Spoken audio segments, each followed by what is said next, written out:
The Vel'orveth compact delivered her on a Tuesday.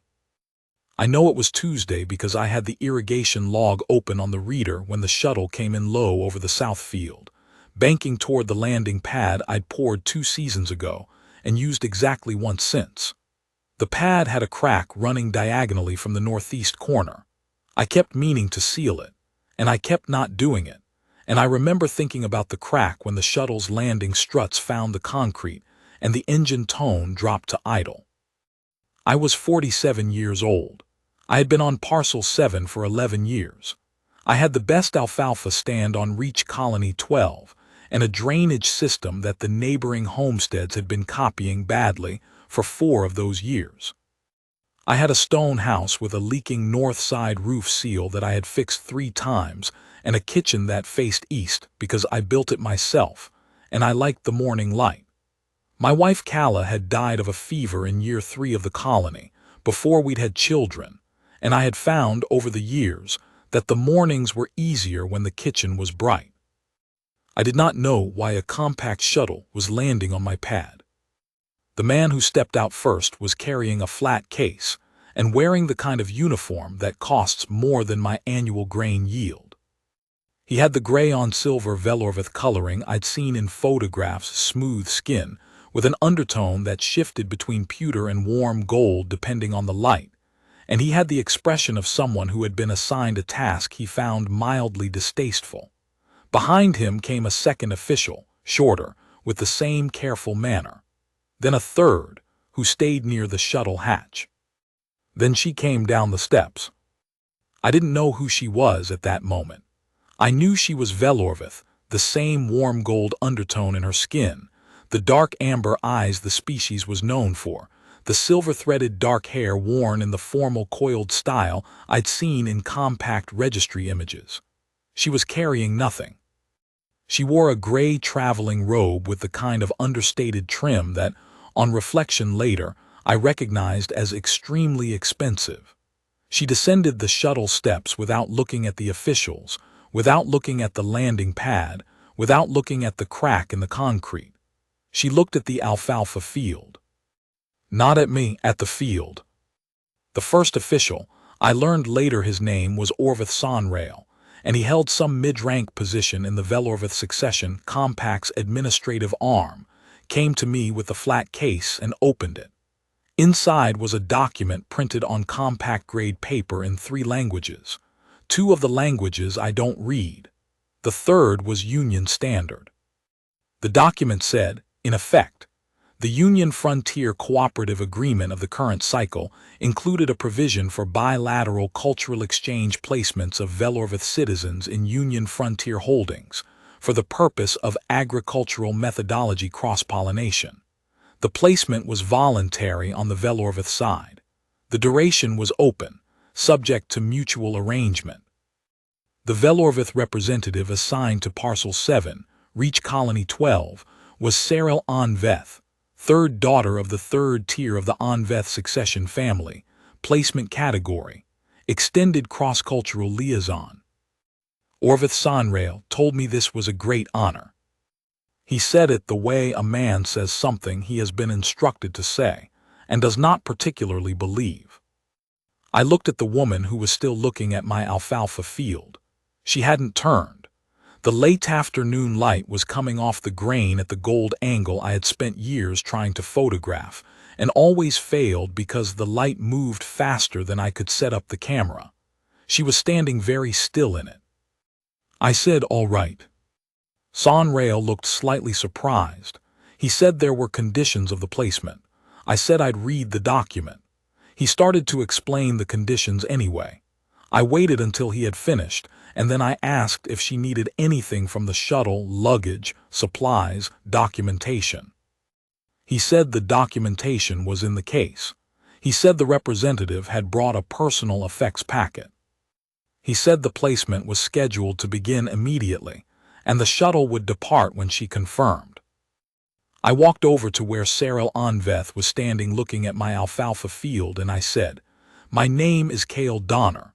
If you're staying here, that's fine.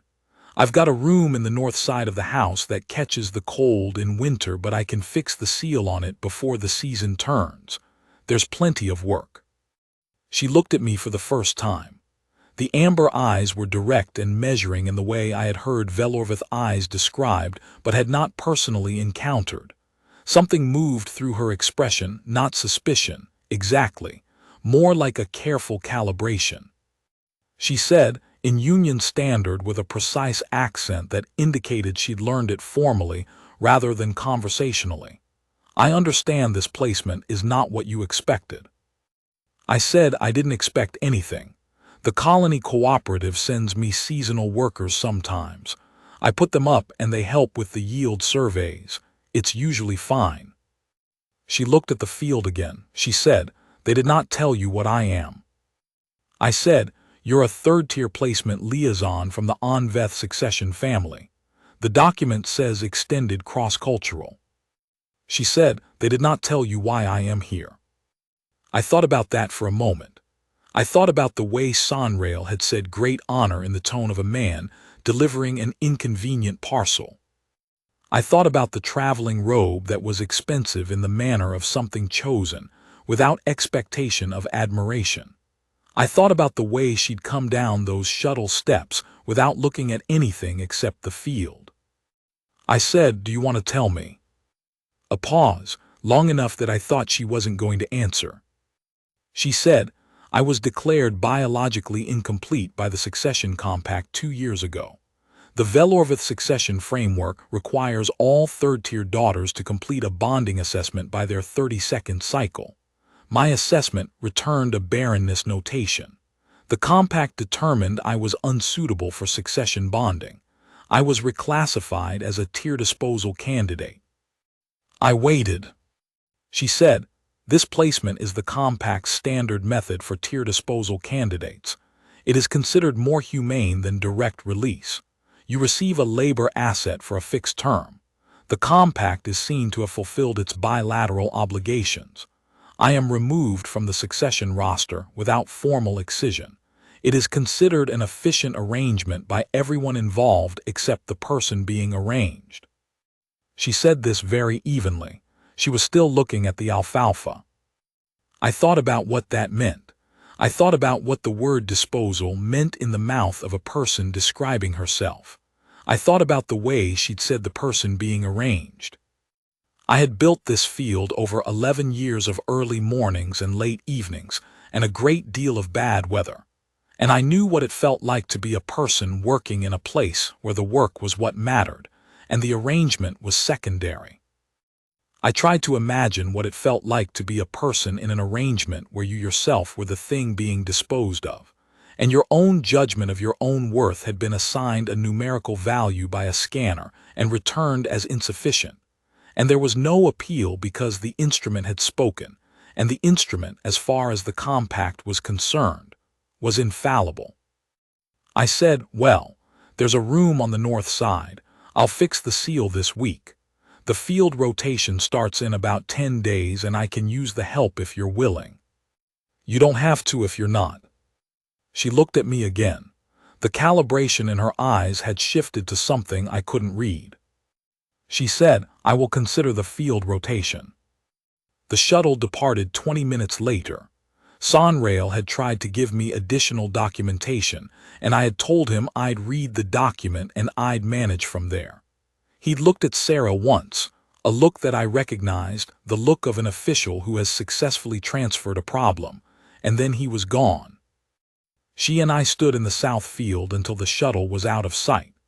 Then I showed her the house and the room on the north side, and told her where the kitchen was, and that I usually cooked at 6th hour if she wanted food, and she was welcome to cook instead if she preferred. She said she did not currently know how to cook human food. I said that was fine, it wasn't complicated. She said, "You are not what I expected." I said, "What did you expect?" She said, "I don't know, something less ordinary." I said, "I've been called a lot of things. Ordinary's not the worst one." She almost smiled. It was a very small movement and it came and went quickly, and I wasn't certain I'd seen it correctly, but I thought I had. That was the first day. The first month was careful. She was quiet in a way that was not unfriendly. It was more like a person who had learned to take up very little room and was still operating from that default. She moved through the house with a kind of precise consideration, not touching things that weren't hers, not taking up more space than she needed. She ate when I cooked and did not comment on the food except once, when I made a grain stew from the second quality yield, and she said it was less bad than she'd anticipated, which I took as a compliment. She kept her room tidy in a way that was almost severe, and the few personal items she'd brought from the shuttle were arranged on the north side window ledge with the spacing of someone who had learned to keep things where they could be found and retrieved quickly. I did not ask about any of this. I have 11 years of experience with what it looks like to be a person learning a new place, and the first thing you learn is that time is the only useful thing you can give them. Time and ordinary work, something to do with their hands in a world that is unfamiliar. She asked questions about the irrigation system that were more technically precise than I expected, and when I answered, she listened the way a person listens who is actually going to use the information. She came out to the field rotation on the second day and worked without complaint for 8 hours and without asking for recognition when it was done. She was not strong in the physical labor. Vel'orveth bone density runs lighter than human, and the frontier lifting weight had her tired by midday. But she adapted her technique instead of stopping, and by the end of the week she'd worked out a system for the heavier equipment that cost her about 30% more time but gave her the same output. The compact had apparently told her very little about grain farming on a frontier world. She didn't know what soil compaction meant, or what drainage efficiency was, or why I planted the east quarter in a different rotation from the other 3. I explained these things when she asked, and she absorbed them with the same careful precision she brought to everything. By the 3rd week she was reading the drainage readouts herself, and by the 5th week she had found a miscalculation in my yield projection that had been sitting in the system for 2 years, and nobody, including me, had caught. I told her that was a good catch. She said, it was visible in the data if you looked at the 3rd quarter readings across 3 consecutive cycles. I said, I know, I should have caught it. She said, you had other things to look at. I said, so did you. She looked at the data reader and then she said, I prefer it when things have answers. I thought about that for a while after. I thought about a succession compact that had looked at a woman and found her unacceptable and disposed of her. And I thought about how it must feel to be a person who was precise and careful and thorough, and to have the institution you lived inside decide that none of that mattered, that the only thing that mattered was a number a scanner had returned 2 years ago, and that number was wrong. I thought about what it does to a person to be told, by an authority they have no mechanism to appeal, that the fact of their existence is insufficient. I thought about the quiet precision she brought to my drainage data and the way she'd corrected the 3rd quarter calculation without drawing attention to it, and I thought, the compact's instrument was wrong. I did not say any of this to her. I said, the drainage data's always got answers. Sometimes I appreciate that about it. She said, yes, exactly. By the 2nd month she was running the East Quarter survey independently. I would have trusted the work of a 12-year veteran to her. The work was that clean. We fell into a rhythm. Mornings were hers, she was up before I was, and I'd find her in the kitchen reading the overnight weather data or sitting at the east window watching the light come in. She made tea in a Vel'orveth method that produced something very strong and slightly bitter, and after the 3rd week I started drinking it too, because it turned out I preferred it to my own. Evenings were quieter. After supper she read, or she worked on what I slowly understood was a private documentation of the agricultural methodology, a comparison she was building between Vel'orveth cultivation standards and what I was doing in the field. I asked her about it once. She said, The compact's agricultural sector has been using the same soil preparation sequence for 200 cycles. It is not optimal for their primary cultivation zones. I have been documenting the discrepancy for several years. No one at the compact reads it. I said, "You've been doing this for years." She said, "Since my second decade." I sent the first notation to the Agricultural Standards Division when I was 24. They returned it with a form acknowledgement. I sent revisions annually. They continued, returning form acknowledgements. I said, "And you kept sending it." She said the data was correct. I thought about that for the rest of the evening. I thought about it through the next morning's field survey and through the drainage check in the afternoon. I thought about a woman who had been told for 2 years that she was a disposal candidate and who had been sending correct data to a division that returned form acknowledgements and who had kept sending it anyway because the data was correct. There was something in that I found both quietly extraordinary and, at the same time, completely recognizable. I had spent 11 years on this land correcting the drainage calcs that the cooperative standard template got wrong every single season. The cooperative kept sending the same template. I kept correcting it. The field kept yielding.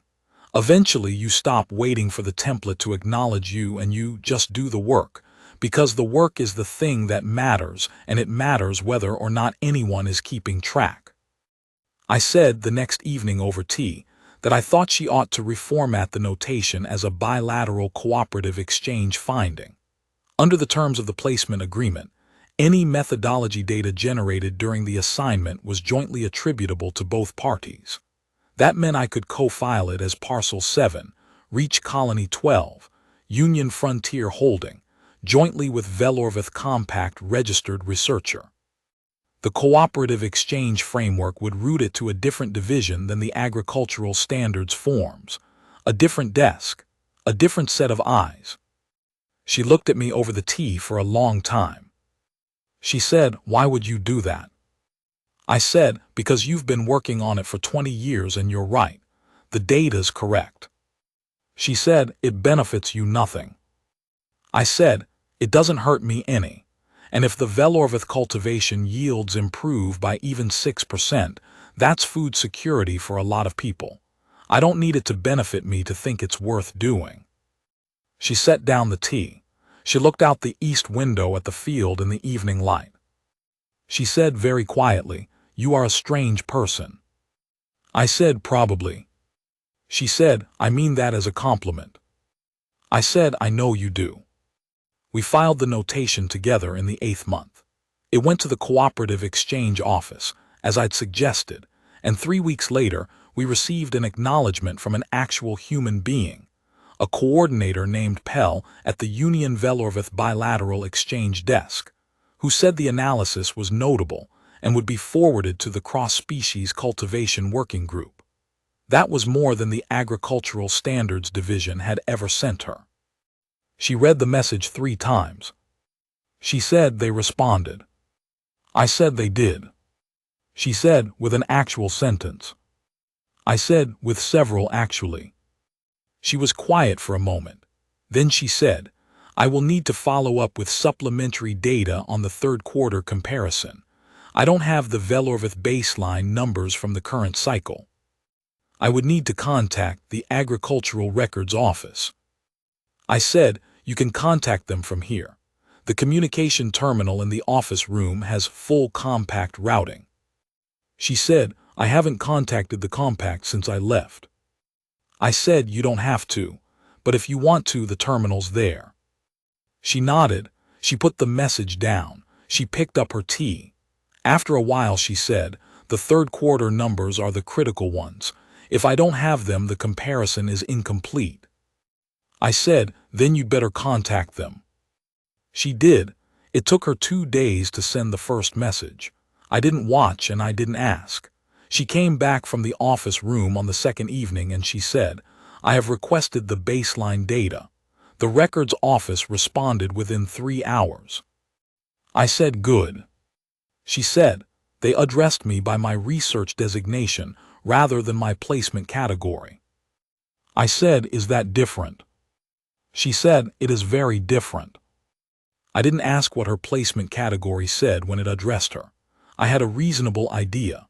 I had seen the word disposal in the placement document, and I had thought about it several times since, not with anger, exactly.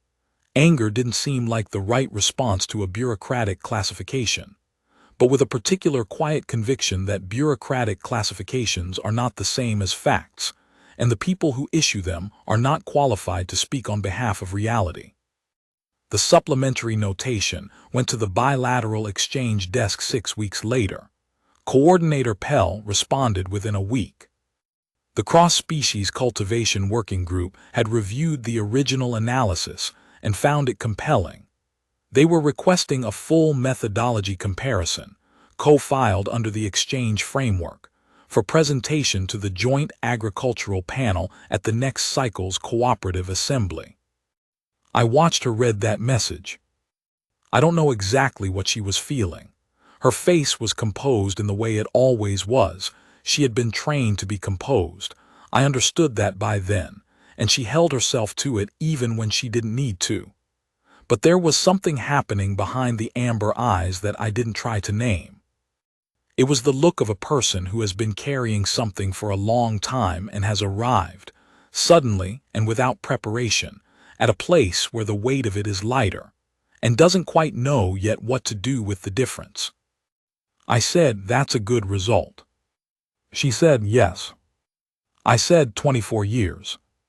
She said, 24 years. We were quiet for a while. The evening light came in off the field the way it did in the third quarter, longer and lower, with more gold in it than the summer months, so the whole kitchen got warm with it. I had never stopped being glad I'd built the kitchen facing east. She said, "I didn't expect it to work." I said, "But you kept doing it anyway." She said, "The data was correct." I said, "I know, that's what I mean." She looked at me again with the measuring quality in her eyes, except by that point it wasn't quite measuring anymore. It was something else. Something that had been building quietly for 8 months in the space between two people doing the same work in the same field, and eating at the same table, and drinking the same too-strong tea in the same kitchen facing east. I didn't name it then, neither did she. We had both, I think, gotten used to letting things take the time they needed. The work was patient, and so were we. The year turned. The south quarter went into winter cover. I fixed the north side roof seal for the 4th time, and this time I added a secondary bead and a thermal mesh backing, and I was fairly confident it would hold. Sarah helped. She had learned, by that point, to use most of the tools I kept in the maintenance shed, and her technique was precise in the way all her techniques were precise. She held the mesh backing flat while I ran the adhesive, and she said nothing when I swore at the corner fitting, which was the right response. There were evenings in that winter when we sat in the kitchen reading after supper, she with her cultivation data and I with the colony cooperative reports, and the north side seal held against the weather, and the kitchen was warm and the light was good, and I thought, this is what a life is. This ordinary quiet thing. This is what it looks like when two people are in the same place and the place is good. On the last day of the year, after supper, she said, "I need to tell you something." I said, "All right." She said, "I am pregnant." I was quiet for a moment. She said, "I understand this was not expected. I understand the Compact's declaration was a medical finding, and I have been operating under its conclusions for 3 years. I don't have an explanation for how this is possible under the data the Compact returned. I know only that it is true, and that I thought you should know, and that I will understand if this changes the terms of the arrangement." I said, "It doesn't change the terms of the arrangement." She said, "Kale." I said, "It doesn't change the terms. You're here. You're staying. If you want to leave, that's your choice, but it won't be because I changed any terms." She was quiet. I said, "Does the Compact know?" She said, "Not yet." I said, "Do you want them to?" A long pause. She said, "Not yet." I said, "All right." She said, "The child will be Vel'orveth." The lineage runs through the mother's line in our compact. If the child's scan returns a valid succession profile, the compact will have to revise the barrenness notation. The declaration was the basis for my disposal placement. If the declaration is invalidated, the placement itself may be subject to review. I said, "Does that mean they'd try to take you back?" She said, "They would attempt to reclassify my succession standing. Whether I would return is a different question, and one that would be mine to answer." I said, "Yes, it would be." She said, "You are not frightened by this?" I said, "I don't know what the compact's going to do. I know you're here, and I know what you've been doing for 8 months, and I know what the drainage data says and what the cultivation notation says, and what you said to me on the day you arrived about the person being arranged. I'm not frightened of what the compact's going to do because the compact doesn't run this field." She looked at me for a long time. She said, "No, it doesn't." The winter was long and the pregnancy was, as Sarah managed most things, methodical and carefully documented. She kept the compact notification filed under pending and ran the cross-cultivation comparison, and exchanged 4 rounds of detailed correspondence with Coordinator Pell and 2 members of the Joint Agricultural Panel. She asked me questions about human prenatal practice, and I found her the relevant documentation from the Colony Medical Archive, and she read it with the same precision she brought to everything, occasionally noting where human practice diverged from Vel'orveth standard and marking the discrepancies without apparent concern. She asked Dr. Mallon at the Colony Medical Station 3 questions about cross-species variation that took him 40 minutes to research before he could answer, and he told me afterward, with something between exasperation and admiration, that she was the most demanding patient he'd ever had. The winter was also quiet in the way good winters are. The heavy work was done, the field was resting under cover, and the days shortened down to the close manageable hours that are the frontier's version of rest. We spent more time in the house than we did in the summer and fall, and the house, which had been built for 1 person, turned out to be exactly the right size for 2. Not cramped, I had built with some excess because I had been an optimistic 36-year-old who thought Calla and I would fill it with children, and then she died, and the extra rooms sat quiet for 8 years. They stopped being quiet. Sarah took the North Office room for her research correspondence and the agricultural comparison files, and she rearranged it without asking me, which I found I didn't mind at all. The east-facing study became, gradually, both of ours. She read there in the evenings, and I worked on the cooperative reports at the secondary desk I'd pulled in from the storage shed and cleaned up, and we were quiet together in the way that people are quiet together, when the quiet is comfortable rather than empty. I noticed things I had not noticed in the warmer months when the work was always present. She had a habit of reading with one hand pressed flat against the page, as if feeling for warmth in the text. She made small notations in the margins of her research documents in Vel'orveth script, not corrections, she told me when I asked, but questions she intended to return to. She had been keeping those marginal questions for 24 years of agricultural documentation. Hundreds of them, accumulated in the narrow margins of her working papers. She showed me a page once, the earliest one she'd kept, from a notation she'd written when she was 24. The Vel'orveth script was smaller and denser than her current hand, and the margin questions were everywhere, and she said, "I didn't know yet which ones had answers. I still don't know which ones do, but I keep asking." I thought about that for a long time. I thought about a 24-year-old who had started asking questions in the margins of her work, and had kept asking them through everything the compact had told her about what she was and was not.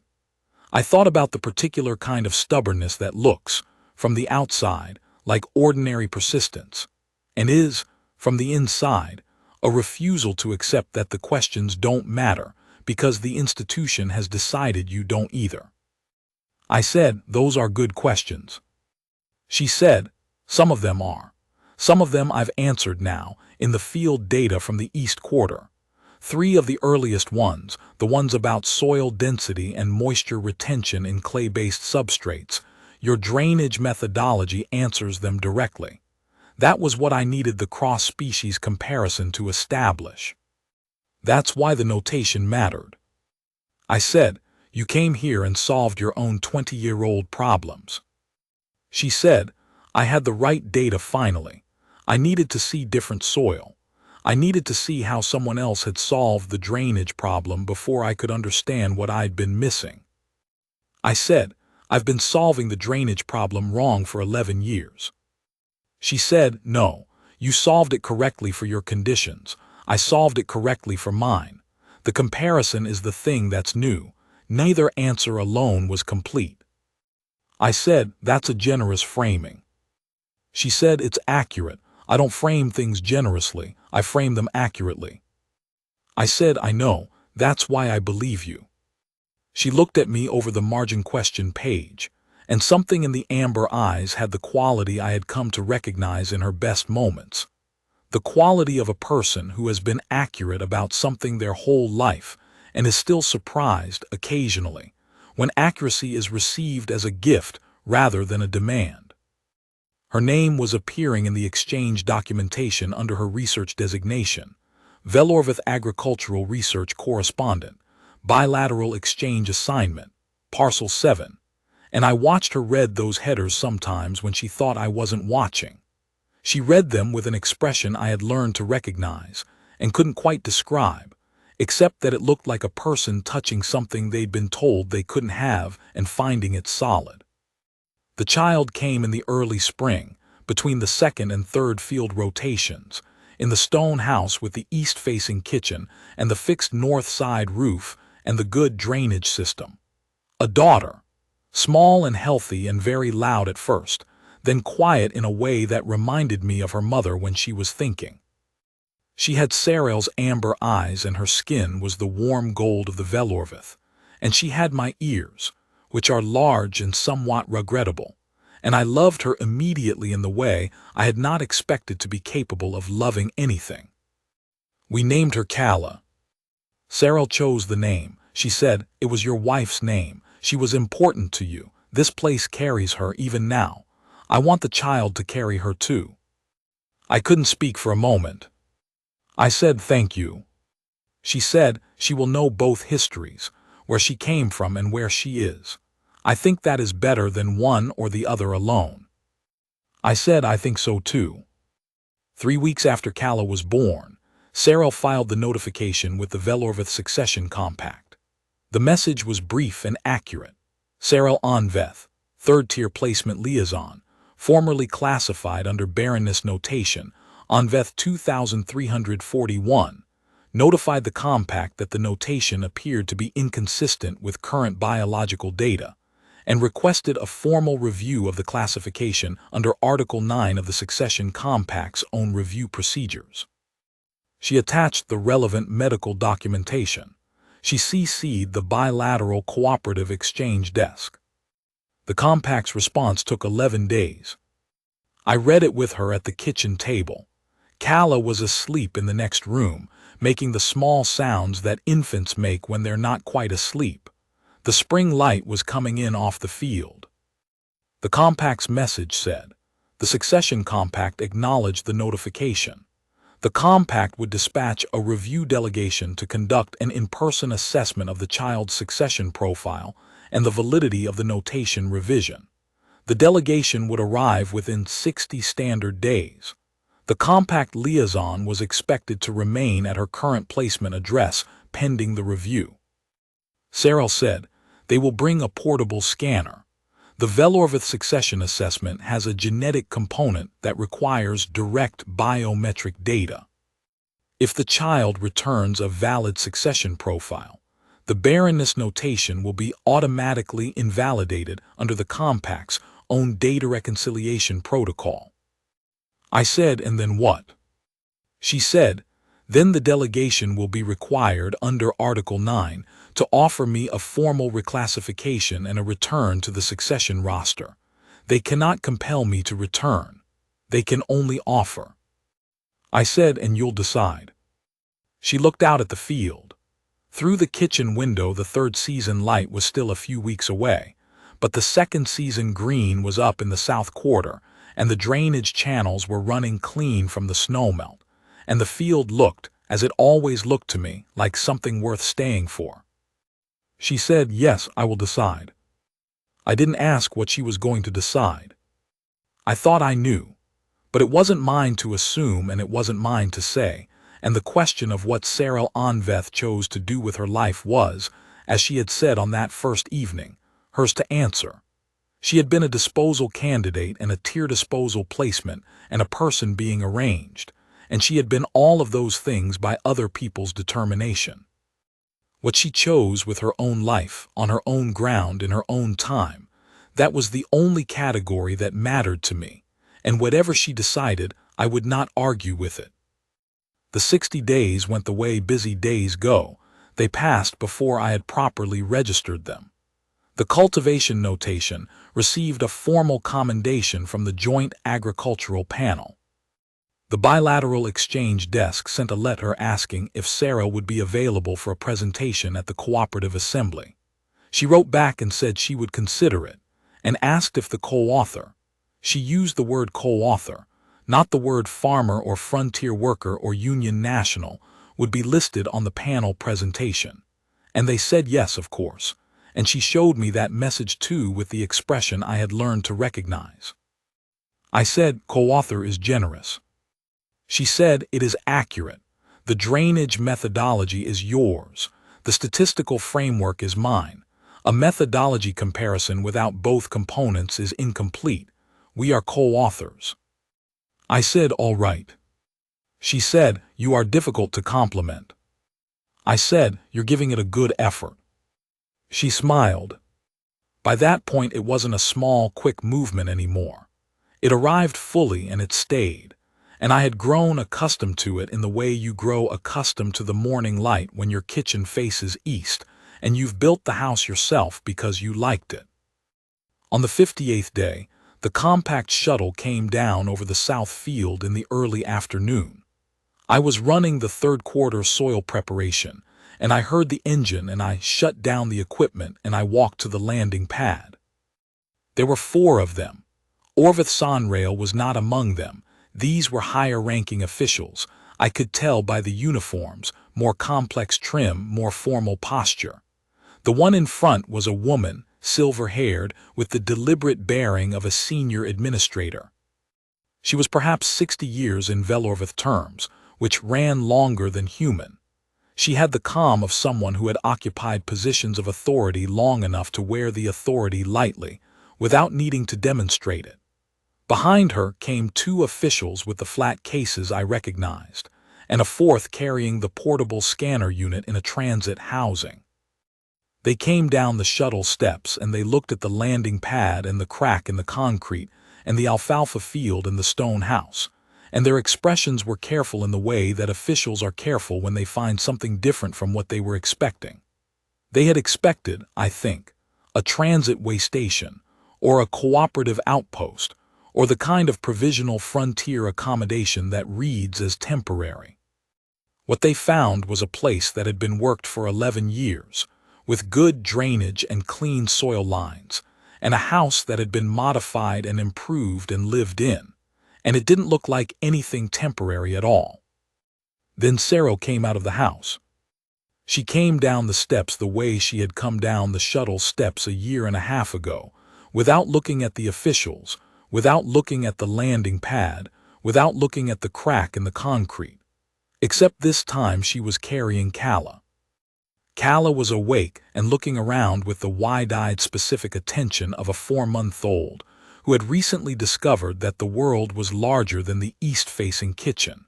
She had her amber eyes open. She had my large ears. She had the warm gold skin of the Vel'orveth, and she was wearing a gray wrap that her mother had made with a selvage pattern from the Onveth family tradition, which I knew because Sarah had explained the pattern to me while she was making it, and I had listened. She came across the landing pad in no particular hurry. In the deliberate walk I had seen her develop over the months since Calla was born, a walk that balanced the child, and moved through the world with the kind of composure that was not performed but settled. She stopped about 3 meters from the senior administrator. She said, "You requested an in-person assessment of the child's succession profile. The child is Caledonner. I am ready to proceed with the assessment when you are." The senior administrator looked at the child.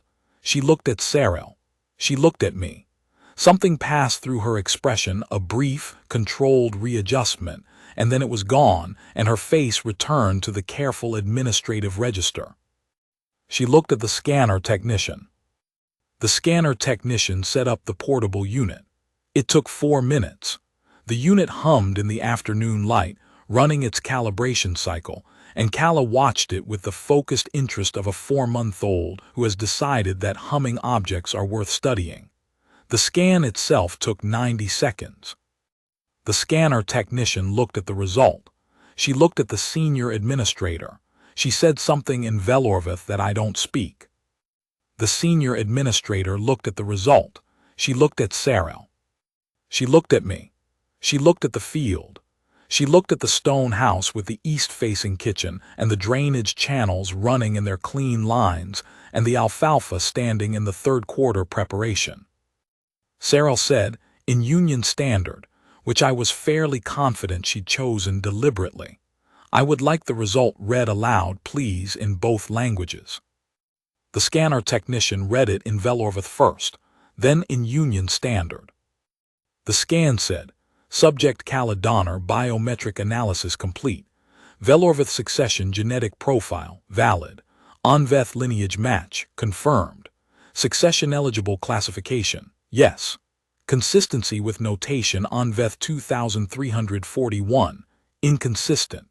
Notation Onveth 2341 invalidation. Automatic per Article 9 data reconciliation protocol." The senior administrator did not speak for a long moment. The field was quiet. A light wind came off the south quarter in the way it did in the late afternoon of the 3rd season, carrying the smell of the cover crop and the soil and something that was just the particular character of this land, which I had been learning for 11 years and was still learning. Sarah said, "I would like the formal reclassification offer, please, as required under Article 9. The senior administrator said something in Vel'orveth. It was short and formal, and the tone of it was the tone of someone fulfilling a procedural obligation she had not expected to be fulfilling in a grain field on a Union frontier colony, with a wind coming off the south quarter, and a 4-month-old watching the scanner unit with academic interest. Sarah said, "And I would like my response recorded as well." She looked at the scanner technician, who had a notation tablet. She said, "My response is as follows. I acknowledge the Succession Compact's formal reclassification offer under Article 9. I decline the return to the succession roster. I am filing, under the Bilateral Cooperative Exchange Agreement, a permanent address registration of Parcel 7, Reach Colony 12, as my primary residence. I am retaining my research designation and my active status as co-author of the cross-cultivation methodology comparison currently under review by the Joint Agricultural Panel. I am naming the child Caledonner, Union Frontier Colony registration, with dual lineage notation including the Onveth succession family on the Vel'orveth side and the Donner family, Parcel 7, on the Union side. I am not returning to the Vel'orveth capital." She paused. She said, "And I am amending the existing placement documentation to reflect that the placement has been mutually extended on terms satisfactory to both parties. The compact is welcome to update its records accordingly." The senior administrator looked at her for a long time, then she looked at me. I was standing at the edge of the landing pad with my hands in my pockets. I had soil on my boots from the field preparation. I had been 11 years on this land and I was, as Sarah had said on the first day, an ordinary person. The senior administrator said to me, in Union Standard, with the accent of someone who had learned the language formally, "You are the co-author of the agricultural notation." I said, yes. She said, the joint panel commendation was well received at the Capitol. I said, she did most of it. The senior administrator said, the compact is aware of the full attribution. The notation is being implemented in the current cultivation cycle. The projected yield improvement is 9%, compounded. I said, that's better than our estimate. She said, yes. She looked at Cyril again. She looked at Calla, who was looking at the alfalfa field with the focused attention of a 4-month-old who has decided a thing is interesting. The senior administrator said something to Cyril in Vel'orveth. I don't know what she said. Cyril listened. Something shifted in Cyril's expression, not much, just a slight adjustment, the way a person's face adjusts when they hear something they did not expect and do not know yet how to categorize. Cyril said, in Union Standard, so that I could hear it. She says the notation arrived at the Agricultural Research Institute last month. They are establishing a cross-species cultivation research exchange under the bilateral framework. They wish to know if I will serve as the inaugural correspondent. I said, what did you tell her? Cyril looked at me. The amber eyes were direct, and they had the particular quality I had learned over a year and a half, not just measuring, not just calibrating, but something that had arrived after both of those and settled in. She said, I told her I would need to discuss it with my co-author. The senior administrator and her delegation departed an hour later. They filed the notation updates from the shuttle before it cleared the south field, which I knew because the bilateral exchange desk sent a confirmation message to the office terminal at the same time. The shuttle engine note changed to transit pitch. Cyril and I stood on the landing pad after the shuttle was gone, the way we had stood on the day she arrived, except that she was holding Calla and the light was coming in at the third season angle, long and gold, and the crack in the concrete ran diagonally from the northeast corner, the way it always did. I said, what do you actually want to do about the research exchange? She said, I want to do it. It is the work I have been doing for 24 years. It matters. I want to do it from here. I said, then do it from here. She said, the correspondence will be substantial. The joint panel has several cycles of data backlog. I said, there's room in the office for another terminal. She said, the north side window in the office faces the wrong direction for morning light. I said, I'll put in a skylight. She looked at me. Calla made a sound that was probably expressing an opinion about something. The field stood in the late light the way it had stood through 11 years of mornings and the year and a half since a shuttle came in low on a Tuesday, and a woman came down the steps and looked at the alfalfa. Cyril said, I would like Calla to know this place. The soil and the drainage and the way the light comes in off the east quarter in the third season. I want her to know it the way she knows her own hands. I said she will. Cyril said, I want her to know both languages, the Vel'orveth formal and the colony dialect. I want her to be able to speak to her grandmother's people and her father's neighbors and not have to choose which one she is. I said she'll learn both, we'll teach her. Cyril said, and I want the work to count, all of it, the 24 years and the field rotations and the drainage methodology and the notation. I want there to be a record that says it counted. I said there already is. The joint panel has it. The bilateral exchange desk has it. The Agricultural Research Institute has it. The cultivation yield for the next cycle will have it in the numbers, whether anyone's name is on the column or not. She was quiet for a moment. She said, you said that without thinking. I said, I've thought about it. I just didn't need to think about it right now. She said, that is what I mean. You say those things as if they are obvious. I said they are obvious. She said they are not obvious. You know they are not obvious. I have been living inside an institution for 32 years that made them as unobvious as it is possible to make them. I said, yes, I know.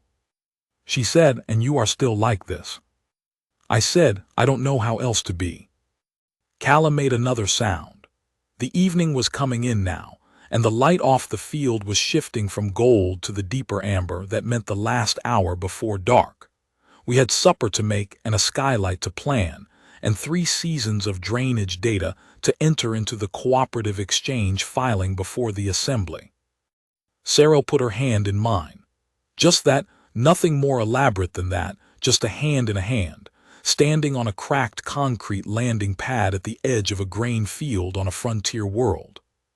She said I chose to come back. I said I know. She said I want that in the record too, not the compact's record, yours. I said it's in mine. It's been in mine since the day you came down those steps and looked at the field instead of the shuttle. The light was going now. In a little while I'd need to go in and start supper, and she'd put Calla down in the room that used to be the north side cold room and was now warm because I'd fixed the seal properly and added the mesh backing, and we'd eat in the east-facing kitchen in the last of the light coming through the windows. And in the morning the sun would be back in and Calla would make her morning sounds, and the field would need checking in the first quarter, and the cross-cultivation notation would have 3 new messages from Coordinator Pell waiting on the terminal. I was 49 years old. I had the best alfalfa stand on Reach Colony 12, and a drainage system that the Joint Agricultural Panel had commended formally, and a co-author who had been correct for 24 years, and a daughter who had her mother's eyes in my ears, and the warm gold of the Vel'orveth in her skin, and the name of someone I had loved.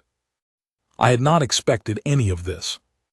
I held her hand in mine, and we stood in the light until the field went dark, and then we went inside.